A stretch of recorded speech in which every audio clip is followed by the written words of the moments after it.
Got any dry erase markers?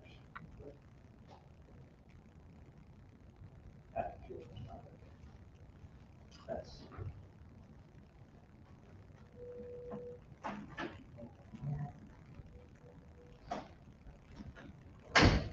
They don't dry erase board in here. I know.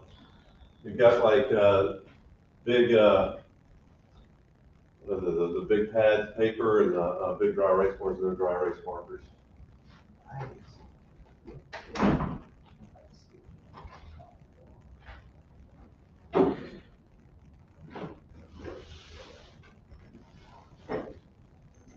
So what's your name? My name's Sabrina. Hey Sabrina, how are you? Good, how are you? What do you do here in town, Sabrina? I'm a photographer and I also own a chili oil business. Hold on a second. So you're a photographer Yeah. and you own a chili oil business? Yep. So what's chili oil? Well, actually. Is it oil for like my chili recipe or is it? Yeah, so it's avocado oil, Okay, cool. garlic, ginger, and a bunch of spices. My friend just bought 10 bottles. She's coming this morning, so I bought she's like, but this is what it looks like. Huh, Yeah. that's pretty cool. Now, how did you get into chili oil? So random. I just started making it, and And it wasn't people like a started childhood loving dream it. from like 5? So or- no, I'm a little chefy. Happened during COVID. Yeah, and it's taken off. So. COVID has been like, you know, it wasn't any fun, but man, so much cool stuff for a while. Yeah, it sparked a lot of creativity and I think forced people to pivot in a way we didn't maybe want to or know we could. And so, yeah, my photography business is really successful. I don't really need to build another business, but I'm having so much fun and I'm learning and it's so different than what I do. So, Yeah, it's funny. So like, my school, part of our partnership, we're 200 people across the country, our team here in Western North Carolina. And we definitely need to update our website and what we're kind of talking about. Personally, we should do it in April. This is for our back by the beginning of December, so April's pretty good for us. We kind of want to get this done. you need it now, yeah. And then the other people, like, yeah, we can do it, we start getting $1,500 come out there for Yeah. a period of time, like, we've been doing that. Like, Yeah, you know, I shoot a lot of corporate advertising, so I shoot really profitable. But I do shoot people and portraits and stuff like that, yeah. Yeah, I mean, there's a lot of skill involved, there's equipment involved, you know, and then there's like weddings. A lot of different things. Yeah, I've been doing that for like 15 years. So that business is going on.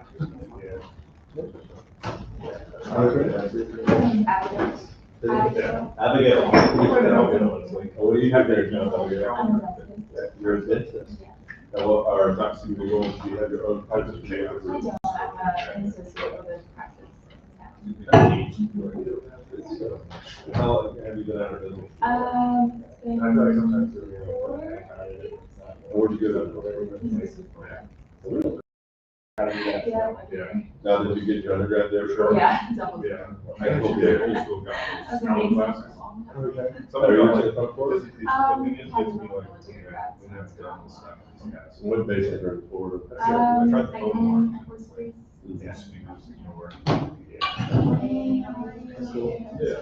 I tried to see if I can find it down below. I made it. Just give me a My short 20 video. years, my So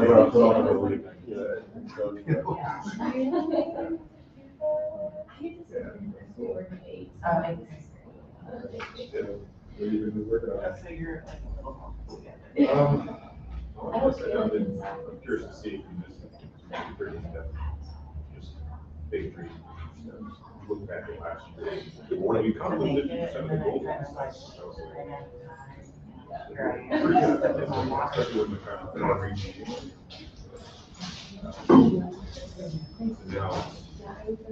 Again, examples. I'm in turn.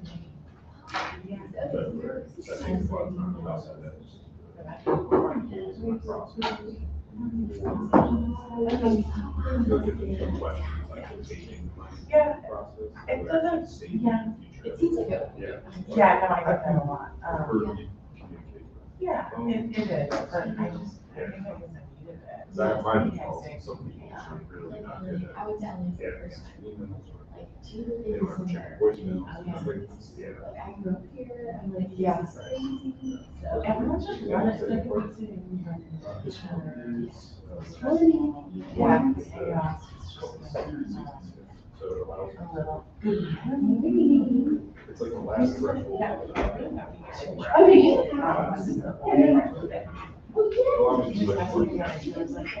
I did. Have lots of. This one's been for. Who was asking you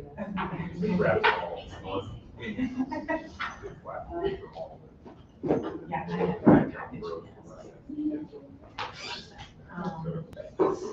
This is the next 5 steps. But I also started making oil. This is one of my customers.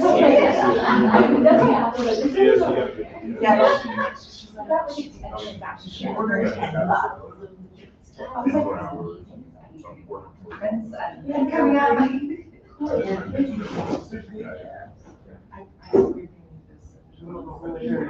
Oh. Sabrina, the chili oil is hot and spicy as well. I wasn't prepared for it. So I'm about healthy oils and bold flavors. However, it does have some heat to it. I think it's like a 5 or 6, but everyone's like taste buds are. 5 or 6 out of 1. Yeah, it's, yeah, but you know, I tend to, like, I was at a pizza place last night and I bring it. Right? I'm obsessed. And I like kind of just dip and try it. Yeah. And I personally don't even like it. I slash it on Eggs, soups, Yeah, yeah. yeah. You can't go wrong. Well, mac and cheese is so good. I put parmesan mac and cheese. Yeah.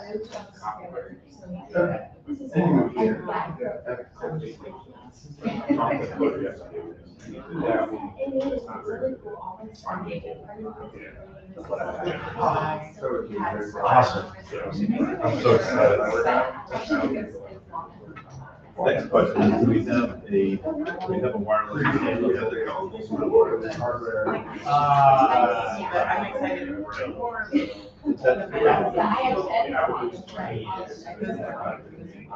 Okay, I'm sorry. I'm gonna pull this out. Go back and my slides. There's another wireless one.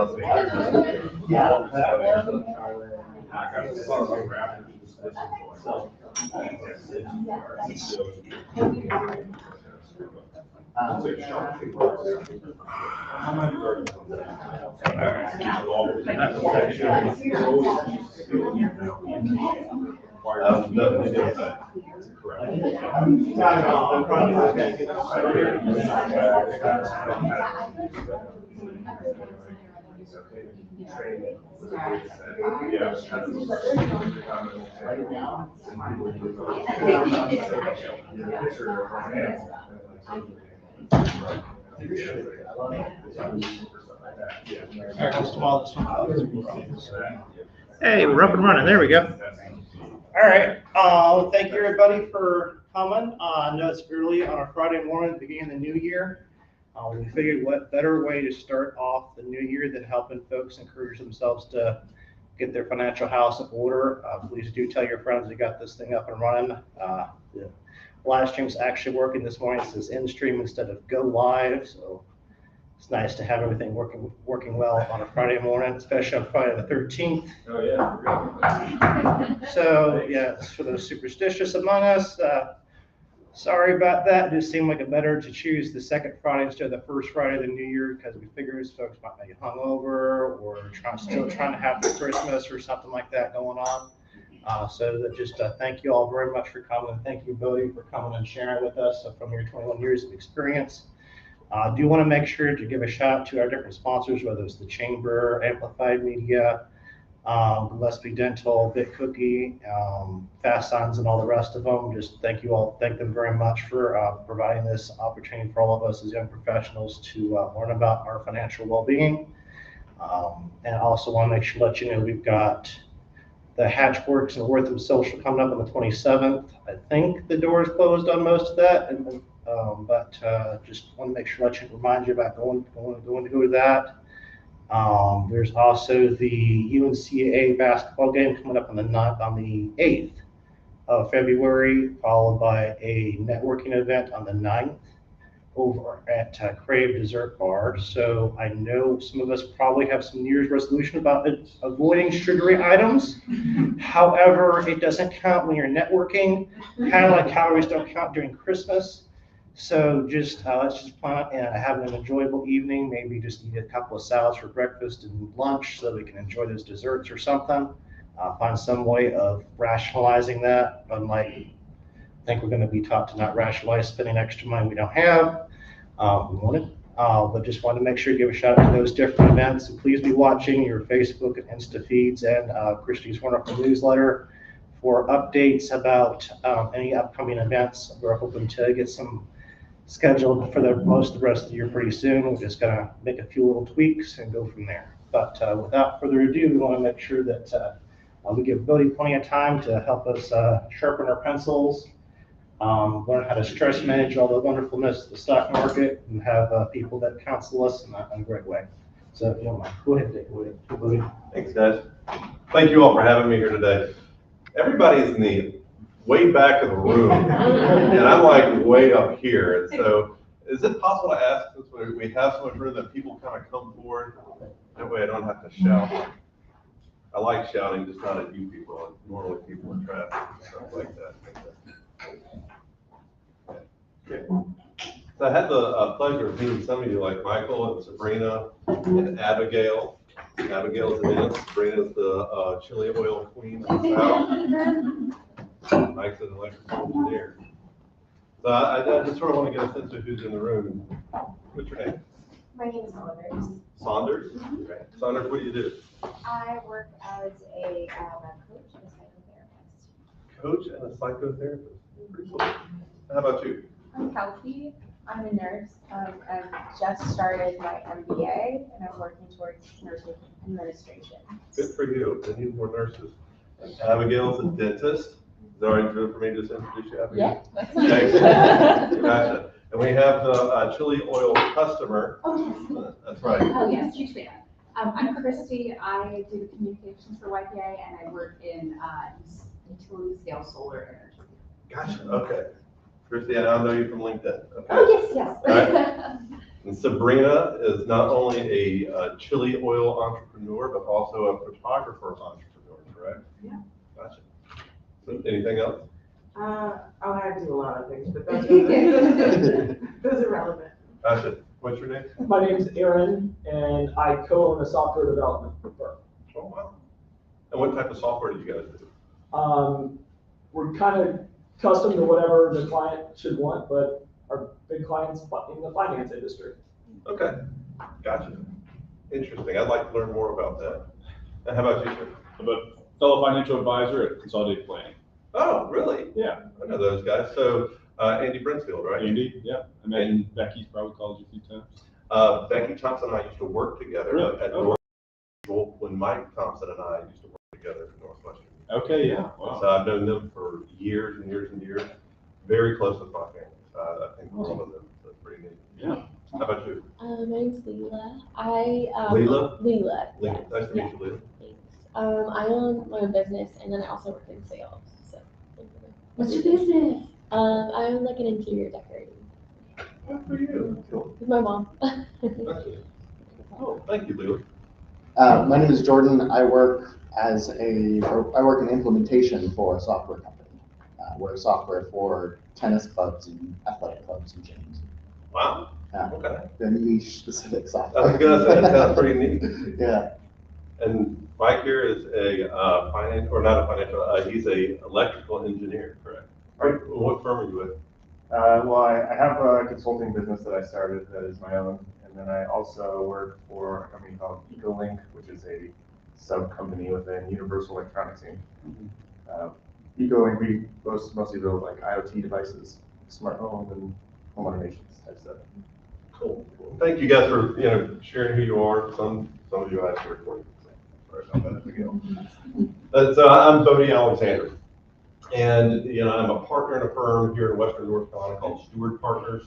We're about 200 partners across the nation, but there's 3 of us here in Western North Carolina together. I'm also a wealth manager and have been for 21 years. Wealth manager, financial advisor, financial planner, it's kind of synonymous. I'm also a vice president, but I don't really know what that means. It's something that they gave me when I got the business card, so I'm really excited about that. So a little bit about me, as I mentioned, I've been doing this 21 years. I started as a financial advisor in November, I think I got my first license November 13th, 2001. So about 2 months after September 11th happened and the world just really fell apart. And really kind of 2 months before we started learning things about companies like Enron and what is now Accenture used to be Arthur Andersen. And they all sort of fell apart. And that was the first time the sky fell. And this time it's different. This is the worst financial collapse we were ever going to see, and nothing was ever going to surpass that one. Right? That's not correct. So I'm still here, which is I'm glad to be here. But anyway, and today we're going to talk about how to plan for financial success, sort of anywhere you are in your career. Now, first thing, any good financial firm is always going to give you their attorneys first. So here are all the important disclosures. And what that means is, and all this is really saying is that Steward Partners, we give investment advice. And while everything's different, no situation is the same for everybody. And so we have a wide array of different products, services, things like that. You can always go to the government, advisorinfo.sec.gov/firm/283004 to find out more about us. We also offer insurance products. And really what these talk about is that if you apply for insurance and you already have an insurance policy, don't cancel it to the other ones and force it. It's a good decision. That's really what that says. And so, and then here are all our SEC registrations. And this is good until December of 2024. And that's our address here.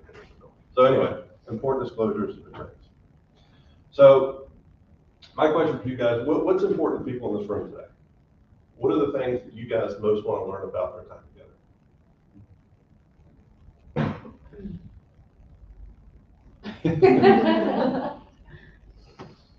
All right, go ahead, Chris. I think for me, one of the things was like how to prioritize saving and budgeting at a younger age when you're probably not at like your full income potential, if that makes sense. Like how do I prioritize retirement when I'm 28, and want to live my life now? Right, prioritize budgeting and saving at 28. Okay. What else is important? I'm curious about like what types of investments you can make that are maybe not related to the stock market. Okay. Any reason why outside the stock market? Just, it's like I already invest within the stock market and do things like that. I would like to expand this. Kind of go down. It's like, okay. What else is important? For me, ways to think about saving for retirement and long-term financial planning as a small business owner. Gotcha. Long-term saving for. All right. And how it max out any contributions or. How to max out. Okay.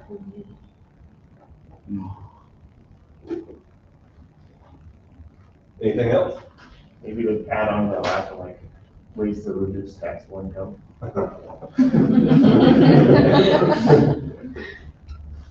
We're not looking to reduce taxable income, we're just looking to reduce taxes, right? Yeah. It all makes sense to me. I mean, I can read my own handwriting. I get curious about it sounds like there's a lot of opportunities for business owners and entrepreneurs who are not a regular W-2 employee. it doesn't really sound like there's a whole lot of opportunity for tax breaks and stuff like that, or incentives or anything. Maybe, Maybe. but I'm definitely gonna cover that. What else? There's a giant silence on like that quadrant of the room. I think Mike's doing pretty good. Beyond Mike, it's the strong silent type. All right. Well, so why is financial planning important to you all? Why is that important? Long-term stability. I tend to think, if you fail to plan, you're planning to fail, said by Benjamin Franklin. And why is that significant? Because he's on the $100 bill. I mean, I think that's just kind of interesting. This is a very key piece in anything that you do. If you do anything without a plan, it's really, sometimes you get lucky, but most of the time you don't. So what is basic financial planning? So really all it is a method of wisely managing finances to achieve a future goal. I understand this is pretty basic. We're all college educated. This is high school. I get that, but it's just that simple. And so what I believe a really good financial plan should do is, one, help you determine what your goals are, short-term and long-term. Help you organize all your financial information into a analysis. It sort of tells you where you are today, what's your current situation. Establish a written budget. So, to Christie's point, budget that addresses living expenses, debt service, savings, and investing, prioritize the next actions, monitor and measure, allow for adaptation as goals change over time. So yes, this is exactly how I talk to people. I use these words, but really it's, what is it you want to do? What do you currently have? What's your current situation? What are you willing to put towards the plan? And then what's the next right step to take? So as you finish one step, what's the next one after that? And do you know what that is? And then let's look at it. Did we get what we wanted? Did we get better than we wanted? Or did we do worse than we wanted? If we did worse than we wanted, what do we need to change? If we got the results that we were looking for, we're going to get those next year. What do we need to change? Did we do much better than we anticipated? If so, is that sustainable? What do we need to change? And allow for adaptations as goals change over time. So I was telling the gentleman in the back of the room that works with consolidated planning, I used to work with Northwestern Mutual in Charlotte. And if you came to me when I was 32 years old, which was almost 10 years ago, maybe a little more, and said, hey, what are you going to do? I said, I'm going to be in Charlotte for the rest of my life. I grew up here, I was born here, I have my practice here, and I'm never ever going to change. This is exactly what I want to do. And then my wife and I had a random act of marital communication one day. It was completely random, where something's like, well, you never leave Charlotte. I've actually kind of grown tired of that, growing exponentially, which is cool for business, but it's bad for traffic and bad for all sorts of other things. And it wasn't where we wanted to raise our kids. And I'm glad we had that random act of marital communication, because then it led us to something different and better that I hadn't planned for. But if I had set a plan in place that was just unbreakable and unchangeable, because I knew what I was going to want for the next 30 years of my life, 30 years prior, it just didn't make sense. So allow for improvisation, adaptation, and change. All right. So thinking about planning, then once again, I understand this is kind of basic, but this is providing a good springboard. And this is stuff that I've learned very early on in my career. What's your most valuable asset? Everybody but the guy from consolidated planning could answer this. Fair enough. My ability to work? Is that a trick question? No, pretty good. So some people might say it's their home, retirement accounts, or investment portfolio, but it's your ability to earn income. So what's that ability worth? So like a present value of $100,000 income over 35 years is about $2.1 million. So if you're making about $100,000 a year and you have an asset that's worth more than $2.1 million, raise your hand right now, because that would surpass your ability to earn income. So what's this saying? So other than me, who here is under the age of 40 or over the age of 40? All right, so for the vast majority of the room, everybody's under the age of 40. Is it safe to assume for the vast majority of the room, 2.1, we're still not quite there yet. So where's your wealth? Your wealth is in your ability to get up every morning and come and be here and earn that income. So this we're going to talk about a lot over the next couple of slides. Any questions at this point? What discount rate do you use to get to the 2.1 there? Net 5%. So I assume 7% gross. You take out a percentage point to pay taxes on that, you take out a percentage point to hedge against inflation. Okay. After about 35 years, inflation takes over. Just curious. Yeah. So what that means though is that if I had this money working in either financial markets or some type of investment, I would need to net 5%, which really means I need to grow 7 to give that over 35 years. Does that make sense? Okay. How I recommend building wealth. And so we're going to talk about, this will talk a little bit about long-term saving for retirement, and might talk about saving and prioritizing and budgeting, Christy. All right, thank you. I'm not taking on you, Christy. So anyway, first things first. So what's our most valuable asset right now? Earning income. All right, gotcha. So that's our wealth right now, our ability to earn income. So the first stage of building wealth is preserving the wealth that we have, which is our ability to earn income. And so how do we do that? So what is our income based off of right now? Like as an asset, how do we view it? It has a shelf life, is that correct? Everybody is going to at one point retire. 3 things are going to happen to everybody in this room. Everybody's going to retire, everybody's going to die, and everybody's going to get disabled. It's going to happen. For lucky people, it happens within the same 30 minutes of each other. For unlucky people, it kind of spreads out. So if we know that our wealth and earning income, every day that goes by, that wealth goes down a little bit from our earning potential. And so it's our job to preserve that so that we have the money to do the things that we need to do when we're not working anymore. So the first 7 to 10% of gross income should go to pre-tax retirement accounts. 401k, 403b, simple, traditional IRAs, SEP IRAs. So how many business owners do we have in the room? Gosh, about half.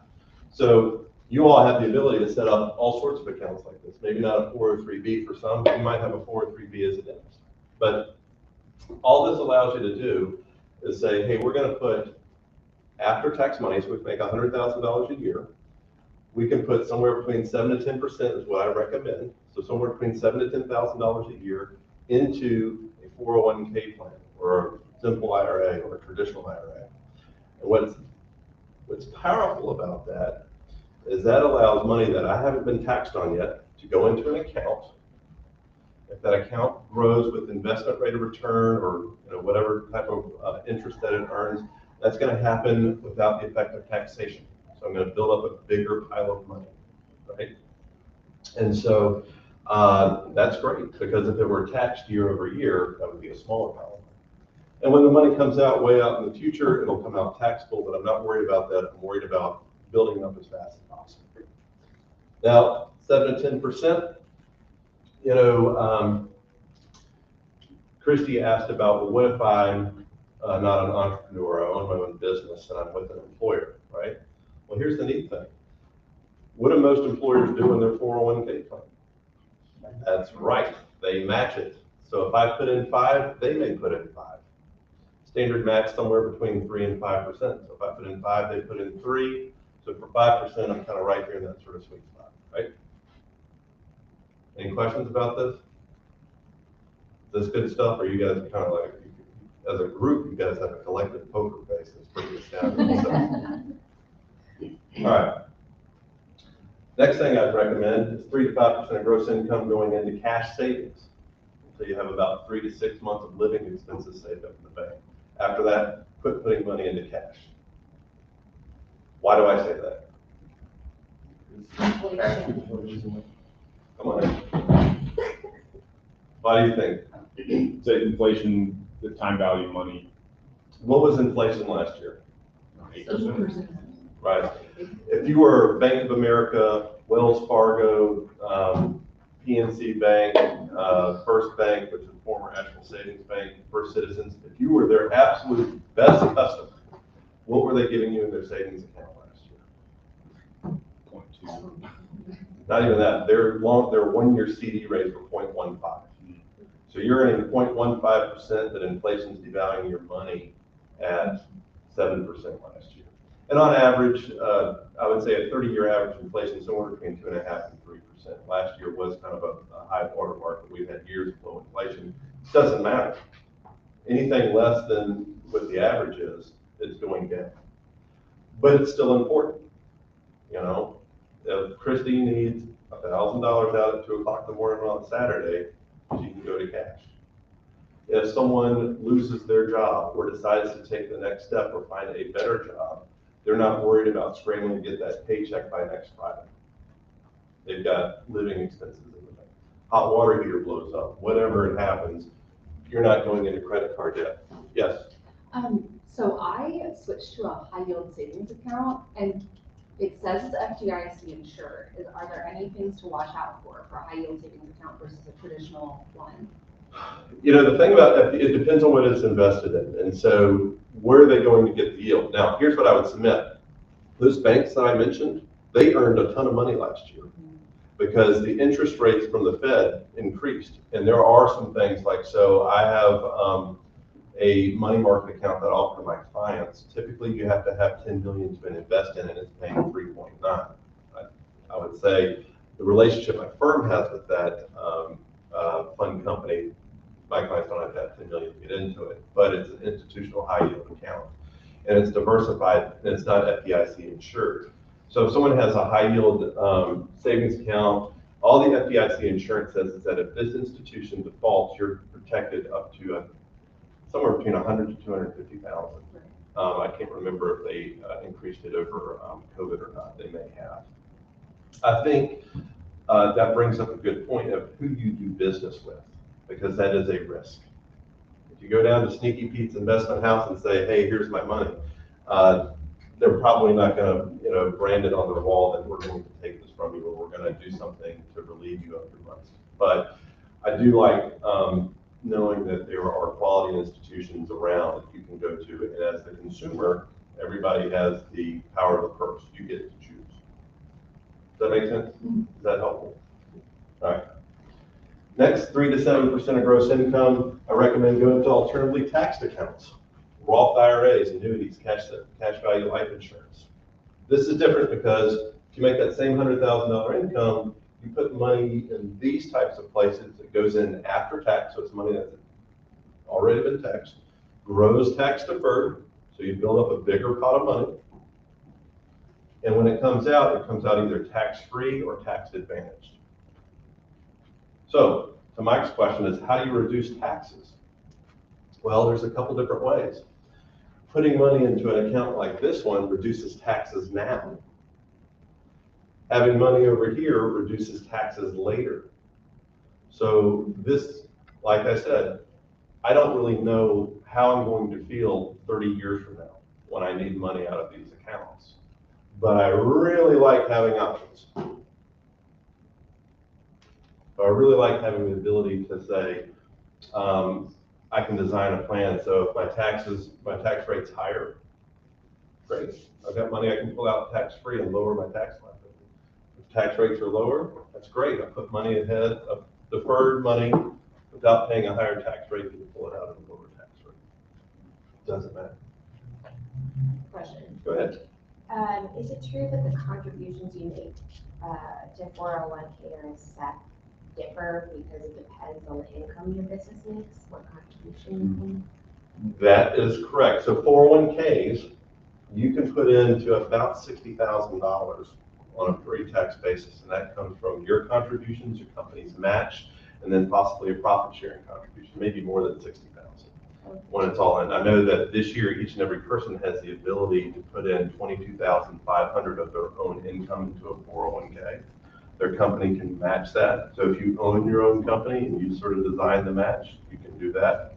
You can also do a profit sharing contribution on top of it. And if you're over the age of 50, which is no one in this room, then you can do what's called a catch-up contribution of an additional $7,500. So if you were, say, 51, you can defer $30,000 of taxable income into a 401k before a company you may or may not own matches it. So they're different. SEP IRAs are great. They typically, for a business owner as an S corp, sort of the rule of thumb is that if you make, say, $100,000, you can defer up to 20% of what the gross income of the business was, which would all defer down to you, or I believe 60 some odd thousand dollars. I think it's 62 this year, whatever's lower. So if you make 100, and here's the math on it, it's really 25%. But if you make 100,000 and the business contributes 20,000 into the SEP, your net income is now 80. So it's 25% of 80 is 20, if that makes sense. So what I would recommend is that you definitely speak with an advisor or tax professional before making that decision and figure out what's in your budget to set aside as a business owner. Does that make sense? And this, if you did these things, and these are great for W-2 employees, Christy, as a way to budget. And I'll talk about why. Now, let's say this is all the saving you ever did, and you never did anything different than just what's in this sort of baseline right here. And what I will promise you is that as long as you're able to continue to work until normal retirement age, say 65 or 70, and you maintain your career, you don't do anything really dumb and say like tell the boss to take the job and shove it or something like that, or but you continue your career. And what I'll promise is this will do just fine for you. You'll work a long career, you'll have a nice career, you'll be able to retire comfortably in the lifestyle that you develop for yourself. Does that make sense? Any questions about that? What's an example of an annuity? So an annuity vehicle, are you familiar with how life insurance works? I'm not sure. Okay. So life insurance, when it was originally developed, was saying that, okay, I'm going to pay the insurance company a stream of income for the rest of my life. And then when I die, they're going to pay my beneficiaries a big lump sum. An annuity is that reverse. They're offered by insurance companies. And it's basically, I'm going to give the annuity company or insurance company a big lump sum, and then they're going to give me a stream of income for the rest of the time until I die. Life insurance in reverse. And so when we talk about saving money in an annuity, it's called a deferred annuity, which says, I'm going to change this to a stream of income for me out in the future at some other point. But right now, I just want it in the structure. I can make contributions to it over time. I get a lump sum, whatever it may be. But it's money that's growing. You put it in the structure. It can grow. It can be invested in markets. It can be invested in the general account of the insurance company. It's going to grow over time and get bigger. And then I can move it out of there if I don't like the structure anymore. Or I can annuitize it, which means I'm going to turn it into a stream of income. What makes it tax advantageous is that, let's say you put $100,000 into an annuity, and over time, before you've annuitized it, it grows to $200,000. So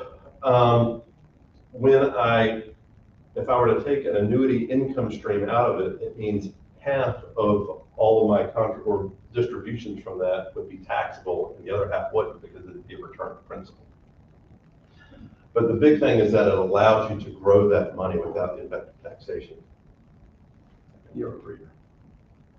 But Roth IRA is a little different because every distribution comes out tax-free, and cash value life insurance, which is a very complex tool that I've spent a lifetime trying to learn about and help other people learn about, has the very similar tax characteristics of that. You can grow money inside of it with after-tax dollars, gross tax deferred, money can come out tax-free in the future for your benefit without actually having it done. Sound good? All right, so let's say you did this and you're saving somewhere between 15 to 20% of your gross income. You've kind of hit that 3 to 6 month hedge in cash, and you're like, hey, I still have money in my pocket that I'm not spending in my normal living budget. And I want to do more than this. Well, that's when we start looking at wealth accumulation. And what does that look like? This will sort of answer your question about where else to invest money. So if you're saying, hey, I've got extra money that I want to put to work for me, well, then you might look at investment in financial securities, so like stocks, bonds, mutual funds, ETFs, things of that nature, financial markets. Or you can invest in real estate. You can own a property, you can, outside your home, something like that. Or start or invest in saving in your own business. Now, specifically outside stock markets and things like that, or financial markets, you can find most anything to invest in. Rare coins, collectibles, 1989 Land Cruiser. Some of us have made those investments, they're fun, But what I like about these in particular is that they have kind of a different aspect to them, which is these investments generate income and they grow in value. That's what I would look at for something like that. So let's take real estate, for example. Let's say you wanted to buy a house to rent out. What do you think you could buy a house in the Asheville area for these days? 2-bedroom, 1 bath. $500,000. Gotcha. All right. What do you think? I would think 4. Okay. So let's say $400,000, you're able to get a house, right? What do you think you could rent that house out for? 2,000 a month? 2,500? All right, you might be able to do more. For 2 bedrooms? This is a true story. About during August, during the COVID years, I wanted to take my family out. For my birthday, we went to Acropolis Pizza down there in Martin, and they were like, "We're only doing takeout orders." I was kind of like, it's definitely because nobody's working because they're all getting paid to stay at home, right? They're all getting the government money. I asked the guy who's just out of college, and I said, "Why do you think you can't get workers here?" Because I said, "Why are you not doing dine-in?" He's like, "Because I got 4 people working, and it takes 3 just to do takeout orders." And so, "Why don't you think you get workers here?" He said, me personally, he's like, "Yeah." He said, "The people that used to be the wait staff here can't find affordable places." He said, "For a 1-bedroom studio in the worst part of town in Nashville, I think it was like $1,400-$1,500 a month." He said there was a waiting list for a new apartment complex up here that was in a bad part of town. That wasn't anything special. That was like 200 people for a 1-bedroom studio. And I was like, so it's just crazy. So it's just real estate markets. But I would submit, so let's say you were able to buy a house at say, call it, 400,000. You take out a $250,000 mortgage at a 7% interest rate, you might get $3,000 a month for it, right? So the mortgage costs you $3,000, you might be able to rent it out for $3,000. Kind of cash flow, but eventually that mortgage gets paid down, and you're getting cash flow off of that. Let's say 10 years goes by. Are you going to sell that house for $400,000, or do you expect to sell it for more than $400,000? There you go. So the value of the house went up and paid you more money, and you took an income stream off of it. Let's say you don't like real estate. What about investments? You can invest in, municipal bonds. You can invest in corporate bonds. Those are things that pay you interest year over year. Let's say you invest in Coca-Cola. Coca-Cola stock has roughly been flat over the last 2 years, but it has a dividend rate of about 2.83%, which means Coca-Cola is paying their stockholders 2%, or roughly what the share price is, or 2.8%, roughly what the share price is. So you don't care if it stays flat because you got 2% or 2.8% year over year. They paid you to own their stock. Sunoco Products Company, 3.6%. Procter & Gamble's about 2.8%. Those are companies that have been around forever. Does anybody believe Coca-Cola is going bankrupt tomorrow? It's in every gas station, it's in every grocery store, it's in every convenience store around the world. It's in every McDonald's around the world. Pretty neat company. So I'm not suggesting you go out and buy Coca-Cola today. That's not a financial recommendation. But I am giving it as an example, as it's an investment that pays you money to own it, and over time should go up in value, unless somebody comes up with something, about COVID or anyway. So this is something that increases your wealth. This is something that maintains your wealth. Your wealth is your income right now. This is going to maintain that lifestyle, that income over time. This is going to increase it because it's going to bring you more income. Whatever. Now, business owners, we talked about this great foundation, right? This is fun. Business owners start here. And then they have to add in this foundation over time, or should. Not everyone does. In business ownership, that's fun and exciting stuff, as Christy sort of alludes to. I had clients down in Charlotte. I picked them up in 2004. These are just two guys, not really, didn't have a college education, and they were construction guys. And they said, hey, we started our own construction company. We got tired of making somebody else rich. I said, great. And then their accountant said, well, gosh, you guys are doing everything. You guys are doing the general contracting. You're doing the roofing. You're doing the painting. You're doing, the carpentry. I think you should split out your painting company and make it its own separate company. Still going to provide you the same income, but for tax-wise, it just makes sense. They said, okay. Then they did the same thing for the roofing aspect of their business. They owned it, earning the same money. And then somebody came along in 2005 said, we want to buy your roofing company for $500,000. In 2005, that was a lot of money. And they were just completely, they're like, what? We never thought that we were building value here while we were earning income. And that's why business owners sort of do it. It's a lot of risk, but the rewards can be good. Downfall can also be there. I wouldn't invest in my own beeper company right now. I don't think beepers are coming back. Got a good business plan for them. Everything looks good on paper. So, but anyway, something to think about. So once you've preserved the wealth, once you've built a little bit more, or even if you haven't built a little bit more, then you got to figure out how to distribute the wealth. And that's where we talk about an income plan and estate plan. Income plan is how do we take all this stuff and turn it into our income that we want. So you can go through each one. Working with an advisor can really help with this, but you don't have to. For smart people, you guys can figure it out on your own. But working with an advisor makes it easier. Estate plan, everyone's going to develop their own estate plan, whether you like it or not. You can take, the state's estate plan, or you can develop on your own. But here's what an estate plan answers. The answer to this question is, how much of what you have do you want to leave to your family? How much of what you have do you need for yourself?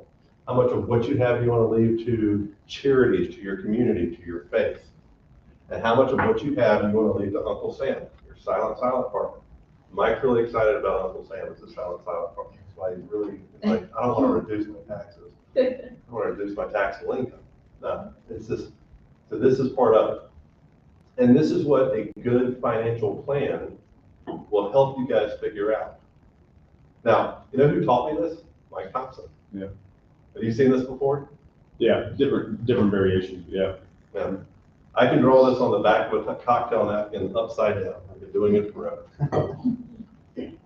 So, but this is and something that I think makes a lot of sense. Now, this also addresses what if everything just goes right? We work long careers.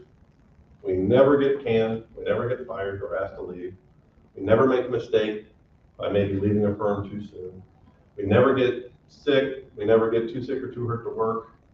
Nothing happens premature. We all just live in la la land where everything is just always on this upward trajectory, right? So, unfortunately, to every plan and everything we do, especially with money, there's risk. Any ideas of what risks are out there? Illness. Illness. Downturn of the market. Downturn of the market. Natural disaster?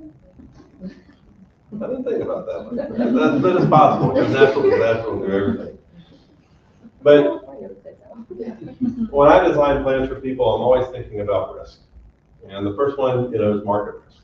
How do I shelter your money or my money from market risk?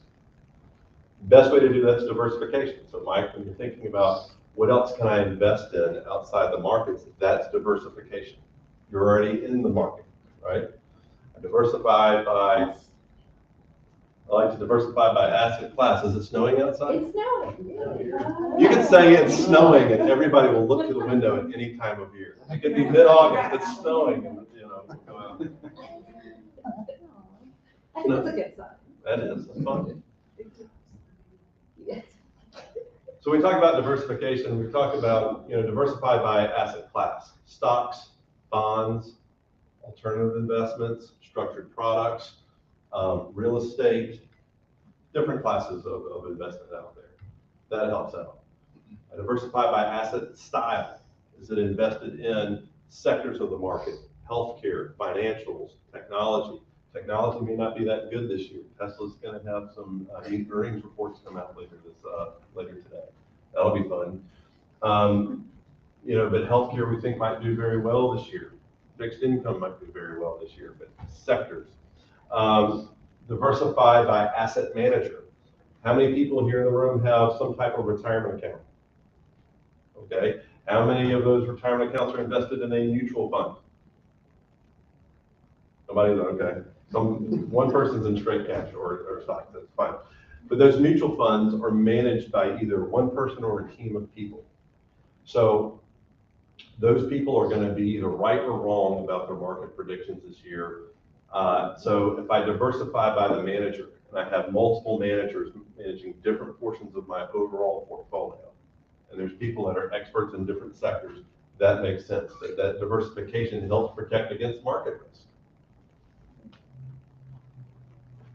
My favorite risk, tax risk.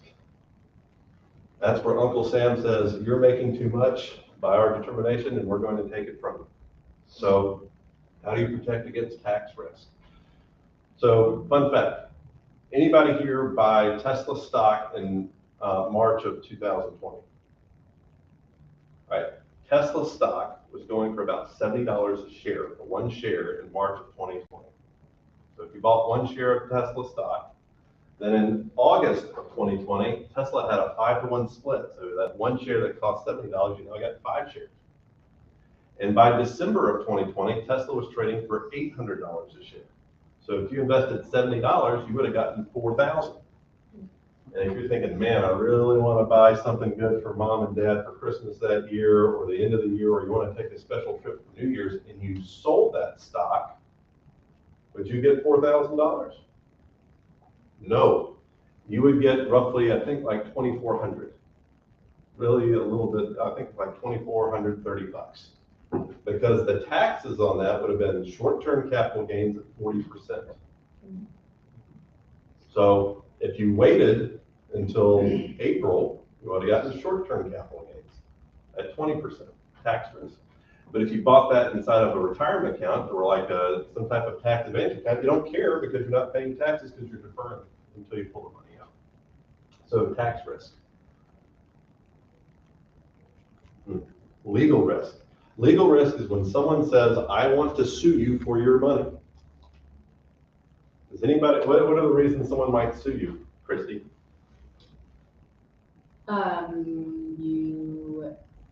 They slipped out of your house. Good, you have insurance for that. Do you own malpractice insurance, Abigail? Yeah.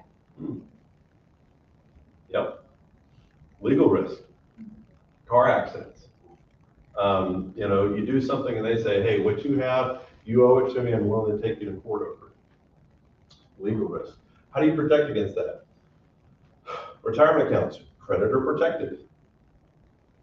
Things like cash value life insurance, creditor protected. What does that mean? It means I could run Mike over with my car twice in front of you all. Mike, if he was diligent, would say, you know what, buddy, I think I'm going to take you to court over that because I'd like to have your wealth. And I'd say, sure, let's go. And everything that's in a creditor protected account, he can't get. Doesn't matter that I'm wrong, but he can't get to it. That protects me from legal risk. Things like trust, visit with an attorney. Trusts are great. It's basically just creating a virtual safe and putting all your assets in it. Criminal risk. Okay. Abigail, how many people do you know love and care about you and would be devastated if you lost all of your money and all of your wealth tomorrow? I mean, wait, rephrase the question. I assume you know a lot of people. Yes. Of those people that you know, how many love and care about you truly? A lot. A lot? Okay, good. How many would be absolutely devastated if Abigail lost all of her money tomorrow? Yeah, that would be pretty bad. Gotcha. So how many would it be? Is it 50 people? Is it 20 people? Yeah, sure, about 50, sure. 50 people, okay. How many people are on the planet right now?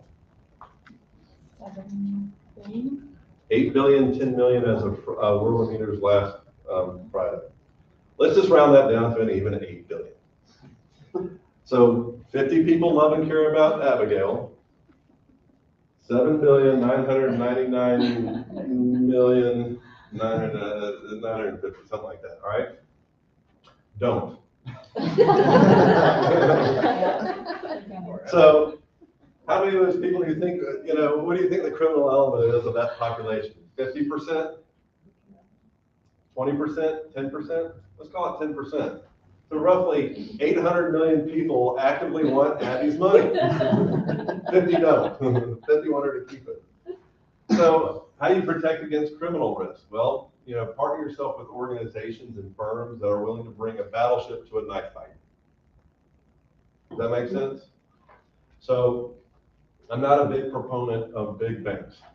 I'm not a big proponent of Bank of America or Wells Fargo, and I have my reasons for that. But I know that if I'm banking with Wells Fargo or I'm banking with Bank of America and somebody criminally tries to take my money, Bank of America puts $1 billion towards cyber crime a year. Back in 2012, there were active attacks to do what's called a DDoS attack. So the techies in the room probably know what that is, against Wells Fargo. That was, completely staved off by their cyber, right? Pretty neat stuff. That's just cyber crime. How easy is it to get into a bank like Wells Fargo and just rob it? You have FDIC insurance and stuff like that. But the same thing goes with financial, where you place your money. So if somebody comes up to Mike and says, hey, I got a really great investment idea for you, and I just met you on the street and shoulder tapped you, and it sounds good, I might have left a few clues that might not make you trust me, right off the bat. But making sure that you have good structures in place to protect against that. And then last, health risk, like Christy said. So what are the 3 things that are going to happen to everybody in the room?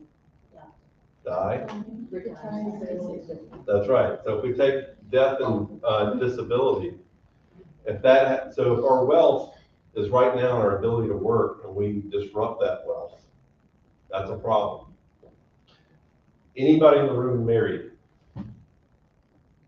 Wow. Okay. Anybody in the room have kids? I've got different concerns. I'm looking at this group like this is a fun group. You guys are going to go out and have a good time this weekend. So, I'm going to go home and like, oh, damn. You going to do what with the kids? Yay. Well, as my dad said, you can have kids or you can have nice things, but you can't have both. And he understands it. So, health risk is that, so if my wealth is in my ability to work, then my health can really, affect that. So how do I protect against that? Well, there's things like disability insurance that pay me income. So if I get too sick or too hurt to work, my wealth continues. And it offsets that risk. Life insurance. So my wife would be devastated if I died because she loves me so much, but she would be doubly devastated when money quit coming into the bank account twice a month. That would really be bad. So I have a slew of life insurance that makes sure that she's well taken care of. And here's how some of the risks, they don't always come just like one at a time. They come in pairs. So let's say my wife and I happen to get a babysitter tonight, and she says, man, Bo, you've worked a long week. Let's go out to dinner. And I say, great, we're going out to dinner. She says, man, you worked a long week. I'm going to drive us home.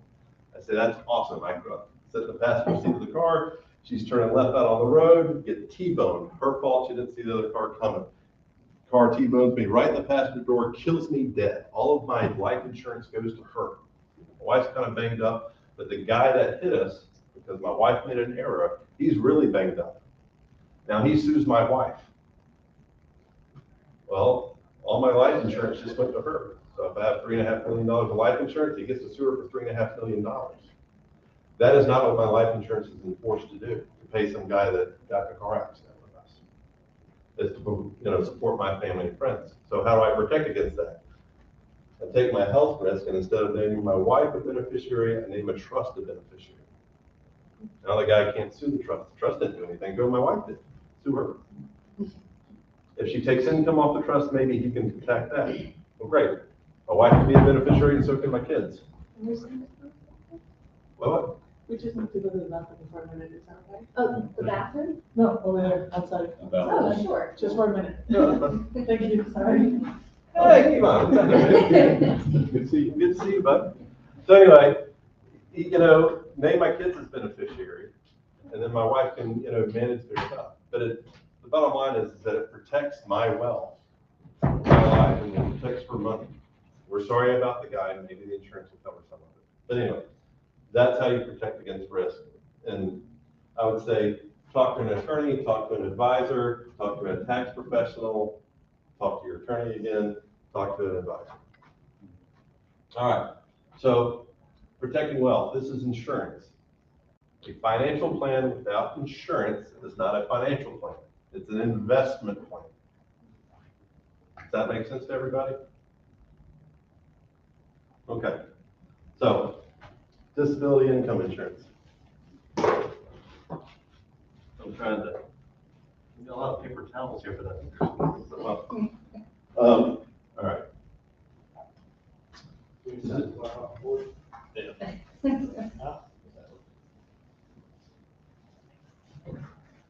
Close enough for good before. All right, disability insurance provides income to the insured in the event the insured becomes unable to perform the regular duties of their normal occupation. So, let's talk about this. Simple insurance idea. The guy from Consolidated Planning should already know this. You got two jobs, job A, job B. Job A pays you $100,000 a year. So, let's say they took my advice and they're putting in, roughly $6,000 a year into their 401k to let their company match it, right? 6,000. They're paying another 6,000 in benefits, right? Health insurance, legal insurance, my favorite benefit, like legal protection. And then you pay taxes on that. So roughly $17,600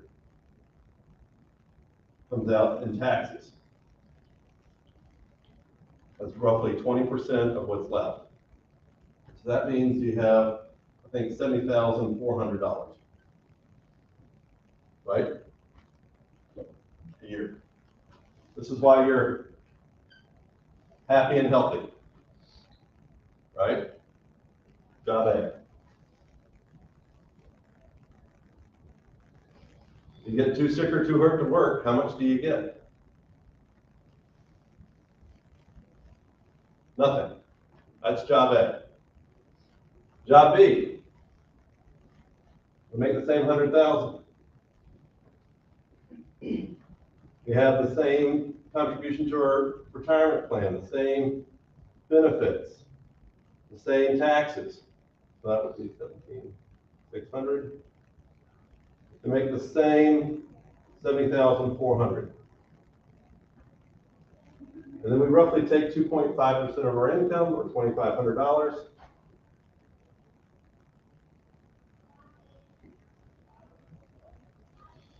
And we get 67,900. Right? 200 bucks a month. We buy disability insurance. If we get too sick or too hurt to work, get roughly $65,000 a year. Tax-free until we're turning 65. What job would you rather have, Abigail? You sure? I'm sure.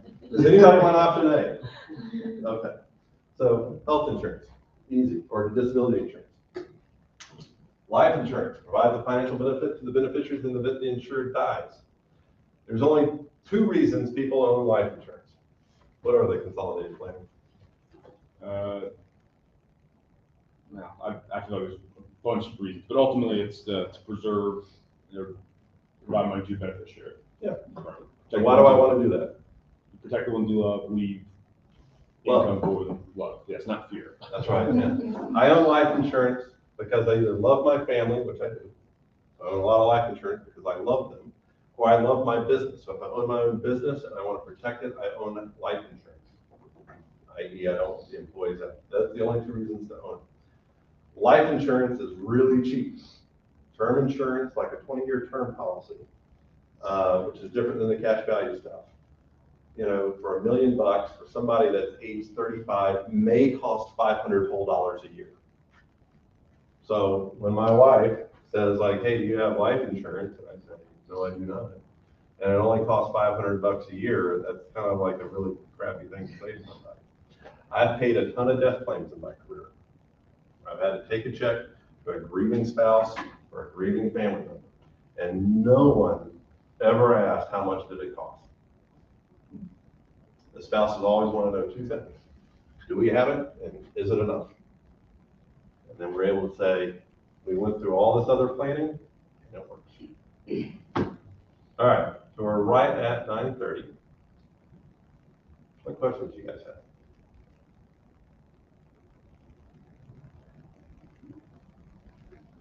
Go ahead. Are there any investments you advise your clients to steer clear of? Bitcoin. And I say that not because, and I've owned cryptocurrency, but the thing about cryptocurrency is that I'm not saying it's not good, but let's go back to Coca-Cola stock. I can tell you what the financials of Coca-Cola stock are all public information. I can research it, I can get to a value of it, and I can understand it. So if Coca-Cola is trading at roughly $61 a share today, and the value of it's like 68 based on their financials of what their holdings are, what their income stream is, what their hard assets are, what facilities they own, what the name brand's worth, all this stuff. I say, hey, it's worth 68, we can buy it at 61, that might make sense, right? What's a piece of real estate worth? There's a plot of land down in South Carolina that I was associated with the client. They just sold off for $150,000. We did the math on it. They said, hey, this is farmland. It's generating this much in crops a year. This is what the rental price is. So this is what the price should be. We know what it could be worth, right? Same thing true with like rents on Main Street, Hendersonville, which are actually too high because they're saying, hey, we want to be able to sell some of this parcel, the buildings on Main Street for $1 million, but they're not really worth that because you're only getting X amount of rent for it. So in order for it to be worth it, you have to raise your rent, grow out tenants, they don't want to pay, so now you don't have anybody renting it. So the bottom line is I can go through and quantify that. What is Bitcoin worth or crypto? It's only worth the speculation of it and what that may or may not be, and that's all sort of hype. It's very reminiscent to me of the late 90s and what the stock prices were doing then. So that's one. But outside of that, I would say that every financial product has its place and should be bought and sold to some degree. Every single one. For the right situation. Buying the wrong investment or the wrong product for the wrong situation is never a good idea. I.e., given that there's only two of us, or outside of me, 2 or 3 of us that are married in the room, and then only 2 of us that have kids, I wouldn't necessarily advise a lot of life insurance for folks right now, unless you had a business with like a note against it or something like that, partners. But as to say, hey, you should go and buy life insurance, which I don't think that would be a good idea right now. Does that make sense? Does that answer your question? What other questions do you guys have?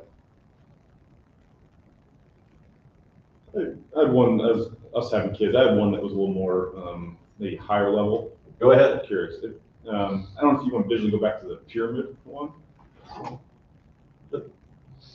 So a big conversation, being an advisor field, I hear all sorts of different ideas on this, but also being one of the younger advisors, just turned 32. Right. From my understanding, when the 401k plan was created in the late 70s, like the highest taxable income bracket was getting close to 60%. It is now down, let's call it 36. So if I'm deferring taxes now, Right. let's say I pay 36% on that, I'm making the highest income bracket. But let's say 30 years from now when I retire, my concern is based on how much the US has been spending in generating cash and trying to keep the economy afloat. I am concerned that the income rate is going to increase as I get older. So am I just deferring the tax? I'd rather take the tax hit now at 36% versus a potential 40, 50, 60%. Because we're already seeing states like California, New York charging 50% of income. Yeah. So and some advisors say don't worry about it, but being an elder millennial, with most of us in the room, I'm like, in the 70s, it would have been a tax arbitrage opportunity with a huge tax saving. So y'all remember my the little hexagon with the money and the tax risk? All right, does anybody know what the highest marginal tax bracket was in 1963, the year Kennedy was shot? You know what it was? 90%. 91%. And inflated to 94% of that. So that means the people that the population of the United States elected into office said, you know what we think's fair? 94%. You get to keep 6. But so now, granted, at that time there was 27 tax brackets and a ton of tax enabling that you could drive that down. But it matters not. I mean, somebody wrote in the law 94%. That's pretty scary. That's tax risk, right? So what happened in that time, and you're right, in the 1970s, and when my parents were coming along, they were like, yeah, we're going to invest in pre-tax because we're going to pull out at a lower tax rate. And then what happened is Reagan got into office and he took 27 tax brackets and made it 6. And then George H.W. Bush got in office in 88 and took 6 and made it 3, high, medium, and low, right? Pretty simple tax brackets with big ranges to hit each and every one. So your chances of getting into a lower tax bracket, unless you were right there on the edge, right? Now we're back at 6. The highest is roughly around 40 federal. Lowest is around 15, right? So maybe you can get there, maybe you don't. But it goes back to like being able to adapt with goals. I don't know what's going to happen to tax law. For 21 years, I've watched, as I've been a professional, I've watched the government make some crazy things that we never thought they would do. Back in 2010, when they first wrote a estate tax law, they said, okay, we're going to give people $1 million exemption, and then it's going to go to like a $2 million exemption and a $3 million. What's that mean? Well, in 2001, when I started, the exemption was $600,000. And then if you died and you had more than $600,000, any dollar that you had over 600, it was taxed at a 50% rate. So what was happening is you had a lot of these old widow ladies or whatnot that they'd been in their house, they bought for $15,000 in the middle of Myers Park or maybe on Montford Avenue or some of the high rent districts, maybe up by like the Grove Park. And they only bought it for like $30,000, 1950 something. And then in 2001, it's worth more than that. So they were dying, and then what happens with the state tax law is the government says, here's what you died with, you have 9 months to pay us. And we're not taking assets, we're taking cash money. Joe Robbie Stadium, where the Miami Dolphins play, Joe Robbie used to own that firm, that team was, probably worth billions today, was sold at a fire sale because Joe Robbie left it to his kids and had this huge estate tax problem. And the taxes were so high, the only asset they had to pay the taxes was the team. And so they had to sell an NFL team within 9 months of his death. And they didn't really figure that out until after he'd been dead for about 2 or 3 months. So how easy is it to sell an NFL team in 6 months? Price has got to be damn good for someone to come in and buy it, i.e. they had to sell it at a discount. So all of these things, I talk about that in tax law and stuff like that. But what surprises me about the government is I used to think they're really smart people. They're just people like us. I mean, they're not really smart anybody in this room. I believe that. But with the state tax law, they had this sunset clause that said there's going to be no estate tax in 2010. And we thought as advisors in the realm, like they're never going to. They're going to come in and do something. Well, 2009, they hadn't done anything yet. 2010 happens and no estate tax. So all these people have done all this planning to hedge against having to pay the government. If they died that year, they're like, when do we spend all this money to hedge against this for? And then in 2011, it went back. Now it's just crazy. So it's just taxation, tax risk, which is you're letting a real loose group of people, decide how much you're going to pay. Now, going back to your point, why would you put money here? Why would you just not put it all here, right? The answer is I don't know what's going to happen. I can't, and nobody can say for a fact, this is what's going to happen, you should do this. I can make it sound good. I can give you a compelling argument, but I don't know. And so the point of doing both is providing that option for you in the future. And let's say it happens. Let's say you're at 36 now and it goes to 50%. Like, well, we got all this money here that if we pull it out, we're going to pay 50% on it. But we still need our equivalent $100,000 income hedged against inflation. So I have money here too. Yeah. And I can kind of get back down and I can manage the taxes. And I think that's the biggest point of planning, is that it gives me options. I have choices. Right. I don't want, I want a lot of money when I stop working, but I also want a lot of choices. What I don't want are have to. Yeah. Okay. Because the general rule of thumb, because I do have clients that are our age and they're front loading those 401k, they don't have things in the alternative. So typically I say get your match. Let's figure out where else to diversify, and then if you want to do more on top. What's cool now is that there are a lot of companies, and I help a handful of institutions around here with their 401ks, and every last one of them has a Roth option. I can take $22,500 of my own money and put it into a Roth. Yeah. Because I can't do that if I make more than $210,000 a year as a married couple, and I think it's like $150 as a single individual. I don't get to do a Roth without doing some really weird financial finagling. So you can do it, but not really. So having that option is really kind of key. But like I said, I don't know what's going to happen in the future. I know that something's going to happen. I just don't know what it's going to be. Yes, Sorry, Christine. I have a question. Okay, you get to be next. You've been raising your hand a lot. Oh, sorry, you have a question? No, Chris. Yeah, mine's more of a wrap up thing. Oh, okay. So kind of in line with like the opposite of like planning for kids and what you were talking about, being part of an estate and not being able to handle the taxes. As a child or a beneficiary of someone who you do not have a lot of visibility into their financial situation, I guess to simplify it, should you assume that when your parents die or whoever dies, that you're going to inherit whatever debt they have as well, and you hope that their life insurance will at least outweigh any debts? Typically not. It depends on the debt. Okay. So right now I have a client, and she's in her 60s, and I met with her, and she hasn't been very forthcoming with information. So every time I learn something new, it's just like, and so, first one was, she wanted to educate her grandkids. Kind of simple, said, yeah, come on in. She was referred to me by her son-in-law, who's kind of a friend of mine and a guy that's done very well. Said, all right, great, we can set that up pretty simple. Did some educational accounts for 6 grandkids. Like, okay, neat. And then as I was talking to her, she's like, well, I own 7 pieces of real estate. I was like, okay, that's pretty cool. How many do you own? And she's like, man, one, her husband's deceased. She's like, yeah, my brother-in-law lives in one rent-free, and then I've got like a couple of nieces that live in one at reduced rent, and I'm trying to be nice, and I got like VRBO. I was like, you own all these in your own name? She's like, uh-huh. I said, all right, we're meeting with an attorney yesterday. So I brought it in, like, yes, we need to do trust, and we need to do LLC so we can protect you from somebody slipping and falling on your property and knowing you own all this.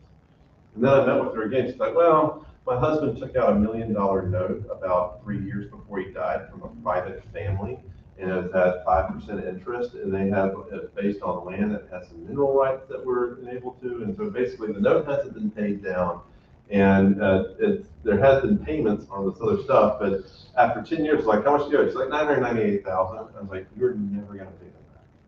And so it's just like, that's scary. So that's a situation where the debt did follow the spouse because they both signed on it. But after that, then it would have to go a claim against the estate. And so I don't think that they can come after you unless you guarantee the note. So debt's about who's willing to guarantee it being paid back. And sometimes, you know, what'll happen is that, you know, somebody dies with a lot of debt and the family doesn't know about it. Like, hey, we're getting, you know, we get the house, we get the, you know, all the assets, all the old videotapes. You know, and a collector or a bill collector comes in and says, this, we have this claim against the estate, you guys have to liquidate everything. And that sort of blows up plans like, I'm gonna live with the family house and not have a mortgage. Wrong. The debt gets paid by somebody, and it just is what it is. I'm sure you all probably have some other questions for me for us. I'm not sure how long Billy can stick around afterwards. I know we gotta give it in the not too distant future. Well, I appreciate everything, and you know, if anybody has any questions, you know, feel free to contact Dave, contact me. This wasn't necessarily a pitch for our services, but I'm happy to talk to anybody. One thing I can, in terms of a wrap-up question, just one of the things that, from different backgrounds and things, I think one of the things that stands out about your presentation is how simple getting your financial life in order can be if you don't let everything on TikTok or Facebook or the news distract you of some creative way of making money fast. So just kind of as a wrap-up question, if let's just say you're 25 to 40 and maybe you've got some student loan debt, you've got some credit card debt, what, like step one in this new year, what would you advise that person? Budget. So to go back to the earlier question is how do you save and how do you, you know, manage debt and finances and be 28 want to go do, you know, fun things. And I'm a big proponent of youth is truly wasted on the young. And, you know, as old people have lots of money, money's wasted on them because as a young person, I could have had a lot of fun with their money. And as an older person with a little more wisdom, I'm like, man, I would have had a lot more fun as a young person had I done these things. So that's just sort of the ironies of life. But, you know, to me, it's what I call the tyranny of the or. Do I save money for my future and start building a strong financial foundation? Or do I pay down debt and kind of be a slave to that and then go out and, you know, want to do the fun things I see everybody else doing? And the answer to that is you beat or with and. I'm going to save money and build a foundation, and I'm going to pay down the debts, and I'm going to find time to schedule and go have fun and do things with my money. I'm just going to work really hard for it. But so one of my first mentors taught me a long time ago is like, you don't really need to schedule anything on your calendar except the things that you want to do. Because the things that you have to do are going to get done because they have to get done. But if I just do the things that I have to do and never schedule time to do the things that I want to do, then I'll never really live this life, right? So schedule the things that you want to do because the things that you have to do will always have to get done. So. I think I want to say thank you very much, Billy, for